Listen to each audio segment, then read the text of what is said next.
लेकिन जब भी थोड़ा सा बुरा हुआ तो हम लोगों के मन से क्या निकलता है, हे भगवान, हाय भगवान, ये मेरे साथ क्या कर दिया। क्या वाकई में है उस स्तर के आस्तिक? अगर हैं तो फिर ये विचार क्यों आए?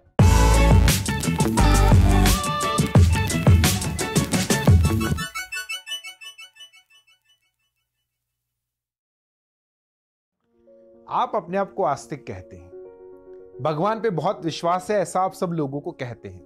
पर सवाल यह है कि क्या ऐसा है?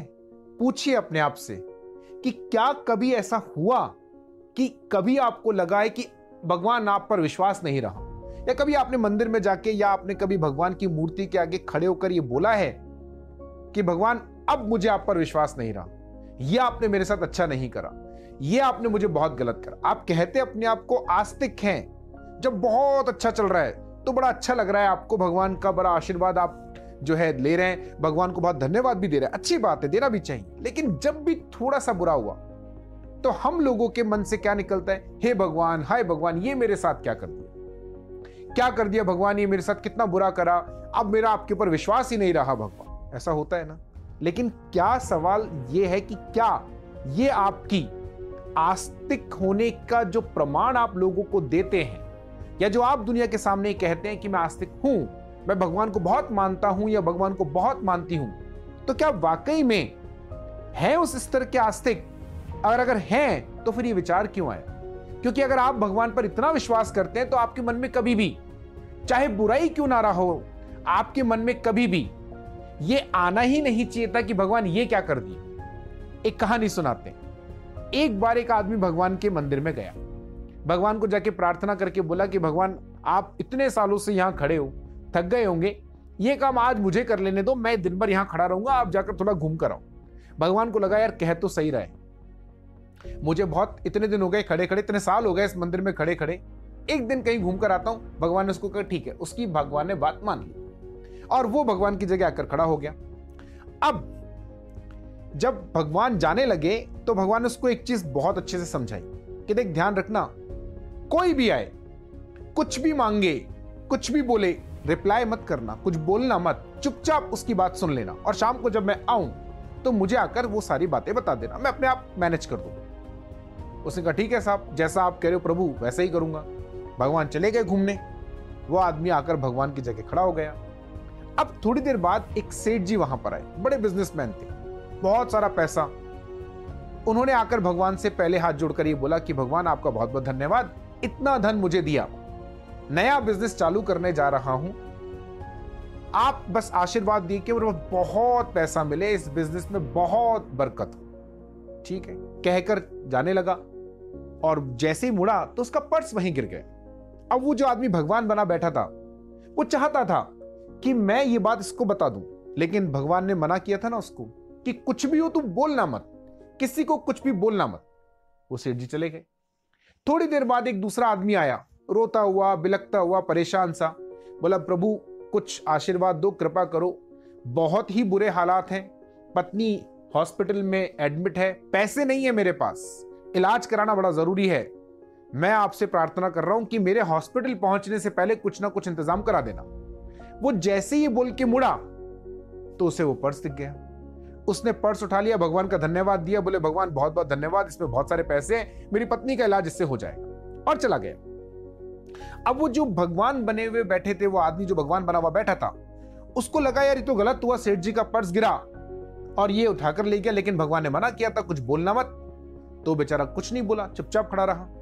फिर एक तीसरी बार में एक नाविक आया, आकर प्रार्थना करने लगा कि प्रभु मैं 2 महीने के लिए एक यात्रा पे जा रहा हूं, आप मेरी रक्षा करना, मेरे बीवी बच्चे पीछे हैं, मेरे आने तक उनका ध्यान रखना और आपका आशीर्वाद बनाए रखना।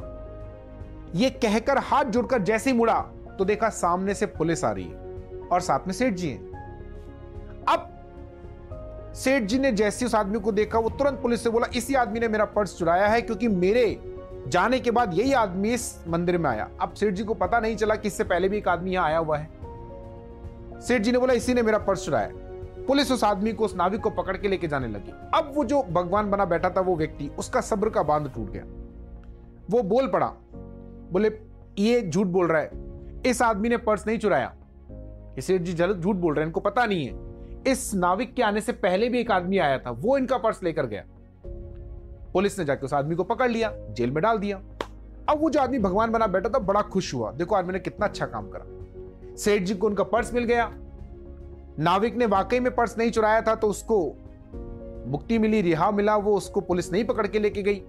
और जिस आदमी ने पर्स चुराया था वाकई में वो आदमी जेल में गया, यानी जिसने पर्स उठाया था उसको वहीं रख के जाना चाहिए था ना, वो पर्स लेकर क्यों गया। शाम को भगवान आए, पूछा भाई दिन भर का ब्यौरा बता, दिन भर क्या क्या हुआ। उसने बताई सारी घटना और बड़ा खुश, बड़ा प्रसन्न होके जब उसने पूरी घटना सुना दी तो भगवान जरा सा मुस्कुराए, बोले तूने सबके काम बिगाड़ दिए। उस आदमी को एकदम से बड़ा धक्का लगा, काटो तो खून नहीं। बोले मैंने तो बड़ा अच्छा काम किया। बोले मैंने तुझे कहा था चुप रहना, बोलना नहीं कुछ भी। कभी किसी मंदिर में तुम जाते हो तो भगवान बोलते हैं क्या? बोले नहीं, इसलिए तेरे को मना किया था ना कि चुप रहना। बोले प्रभु लेकिन मेरे सामने गलत हो रहा था। बोले लेकिन तूने सबके काम बिगाड़ दिए। उसने बोला प्रभु बताएं कैसे? बोले वो जो सेठ आया था, वो जो बिजनेसमैन बड़ा था, उसने ये सारा पैसा गलत काम करके कमाया। जैसे ही उसका पर्स गिरा तो उस पर्स को अगर वो आदमी यूज करता, उसके पैसे को यूज करता, जिस आदमी की पत्नी वाकई में बीमार थी, वो मजबूर था, उसे पैसे की बहुत जरूरत थी, तो सेठ जी के जो पाप थे वो कुछ तो कम होते। उनका पैसा कहीं सही जगह लगता, किसी गरीब के काम आता, तो उनके कुछ तो पाप कटते। तो तूने सेठ जी का उद्धार होने से रोक दिया। और जिस आदमी को, जिसने वो पर्स उठाया, जिसको तूने जेल भेज दिया, अब उसकी पत्नी मर जाएगी। क्यों? क्योंकि वो आदमी जेल चला गया, उसकी पत्नी का इलाज कराने के लिए कोई भी नहीं है, वो भी पाप तेरे सर पे चढ़ेगा। और वो जिस नाविक की तू बात कर रहा है, जिसे तूने सोचा कि बचा लिया, असल में समुद्र में बड़ा तूफान आने वाला था, और अगर वो जेल चला जाता तो वो यात्रा पे नहीं जाता तो बच जाता। अब वो यात्रा पे जाएगा, तूफान आएगा, वो मर जाएगा और उसकी पत्नी विधवा हो जाएगी, बच्चे अनाथ हो जाएंगे। तूने मेरी पूरी प्लानिंग को खराब कर दिया। भगवान की प्लानिंग इतनी फिक्स होती है और इतनी सोची समझी होती है कि आप भविष्य नहीं देख सकते। कभी कभी आपके बुरे में भी शायद कुछ अच्छा छिपा है जो आपको नहीं नजर आता, क्योंकि आपने भविष्य नहीं देखा। अब जैसे ही थोड़ा सा बुरा हुआ, हम भगवान के ऊपर जाकर क्या बोलने लगे, हे प्रभु मेरे साथ ये क्या करा, मैंने तो आपकी इतनी सेवा करी, मैंने तो आपको इतना पूजा, इतनी आपकी मैंने पूजा अर्चना करी। अरे भगवान ने आपका गलत भी किसी ना किसी उद्देश्य के साथ करा है। ऐसा जरूरी नहीं है कि जब अच्छा हो रहा है तभी भगवान आपके साथ अच्छा करते हैं। कभी कभी बुरा होना भी आपके लिए बहुत जरूरी होता है। मैं हमेशा अपनी हर वीडियो में एक कहानी जरूर सुनाता हूं, और उस कहानी में कोई ना कोई मैं सच्ची घटना का भी कोई ना कोई रेफरेंस देता हूं। मुकेश अंबानी के साथ बहुत बुरा हुआ जब रिलायंस टेलीकम्युनिकेशन उसके हाथ से लेकर और उनके छोटे भाई अनिल अंबानी को दी थी। जबकि रिलायंस कम्युनिकेशन की नींव रखी थी मुकेश अंबानी ने, बड़े सपने के साथ रखी थी। मुकेश अंबानी के लिए रिलायंस कम्युनिकेशन एक ऐसा सपना था जिसको उन्होंने जिया, जिसके लिए रिलायंस को जाना जाएगा, इस उद्देश्य के साथ उन्होंने उसकी स्थापना करी। लेकिन मिला क्या? जब रिलायंस कम्युनिकेशन अपने चरम सीमा पर पहुंचने वाली थी, जिसमें उनके छोटे भाई का शायद कोई योगदान नहीं भी था, लेकिन वो उन्हें मिली। बहुत बुरा हुआ, बहुत गुस्सा आया होगा, लाजमी सी बात है। जब आपने बहुत किसी चीज पर मेहनत करी और वो उठाकर किसी और को एज इट इज दे दी जाए तो कितना गुस्सा आएगा। लेकिन वो जो दुख, वो जो घटना घटी, उससे जो दुख हुआ, उससे जो क्रोध जन्मा, उस क्रोध की वजह से रिलायंस जियो की स्थापना हो पाई। और रिलायंस जियो ने पूरी टेलीकम्युनिकेशन इंडस्ट्री का पूरा चेहरा बदल दिया। अब इस भारत में अगर मोबाइल के लिए, टेलीकम्युनिकेशन के लिए किसी को जाना जाता है तो नंबर 1 पे रिलायंस जियो आता है। और रिलायंस जियो उन्हीं मुकेश अंबानी ने चालू करा जिनके साथ वो घटना घटी। सोचिए, यदि वो घटना नहीं होती तो शायद आज रिलायंस जियो नहीं होता, और रिलायंस कम्युनिकेशन भी और कंपनियों की तरह चल रहा होता। इसीलिए यदि कभी आपके साथ कुछ बुरा हो गया तो भगवान को कोसना बंद कीजिए। जरूरी नहीं है कि आपकी जिंदगी में हमेशा अच्छा ही हो। कभी कभी आपके बुरे के लिए भी भगवान ने सोच के रखा होता है, और जब ये बुरा होता है ना तो शायद आपको बहुत दुख होगा, कुछ दिनों तक, कुछ महीनों तक।